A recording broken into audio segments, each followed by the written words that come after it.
So after not being able to mobilize enough people to go to DC, Dr. King's attention was directed towards Memphis in support of a strike involving the city sanitation work. So the city of Memphis was going through this turmoil where the sanitation workers was striking. Yo, I don't care if you poor, middle class, rich. The sanitation people is the last people that we want to go on strike. The NAACP intervened in the strikes because of all the sanitation workers, excluding the drivers, were black. Nobody talking about busting out no window over here, but it's just a pile of bricks conveniently sitting in this spot.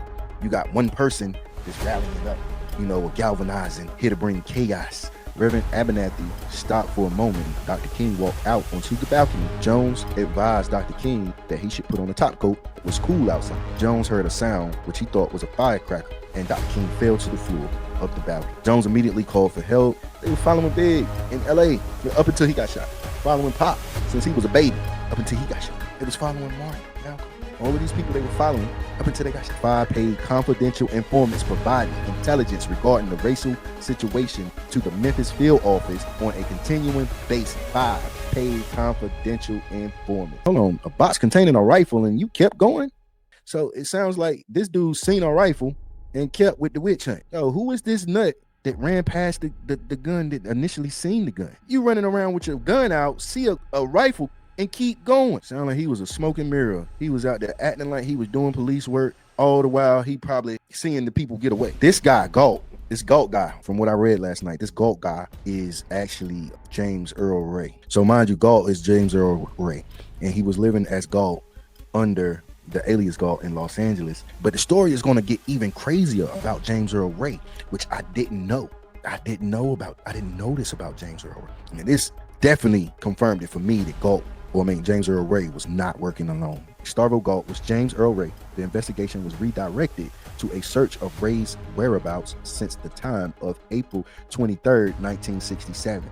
Now, this right here is going to be the spin of the century right here. Some members of the King family had felt like James Earl Ray was, I don't know if they felt he was innocent or not, but it seemed like I do remember they felt like he was not the only culprit. James Earl Ray collecting a bounty.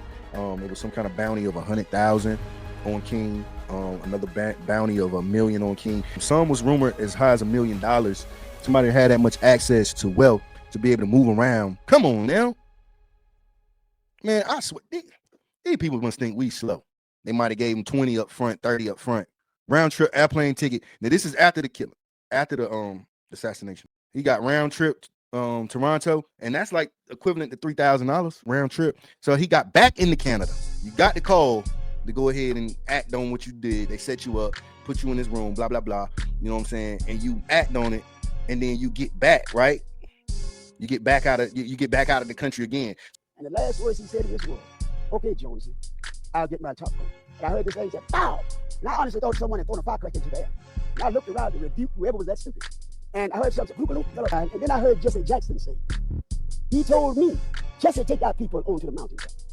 And that didn't bother me, because I know Jesse got nowhere near him. And then Jesse said, "I held his head in my hand while he died." And that didn't get to me. And then Jesse said, "Look at my shirt." And I looked at my shirt up, and Jesse Jackson's shirt was drenched in blood. And I realized the only way Jesse could have gotten that blood was stoop out on that floor with the Lorraine Motel and rake that blood off that floor and put that blood on him. And I went crazy. I really tried to kill Jesse. Jesse had to have run like hell that room into that airport because he got out of Memphis to Chicago. All us feeling, everybody was still in the motel. Cut the televisions on the next morning. That was Jesse Jackson in Chicago with that same bloody shirt on, telling that same lie. I've never respected Jesse since that moment.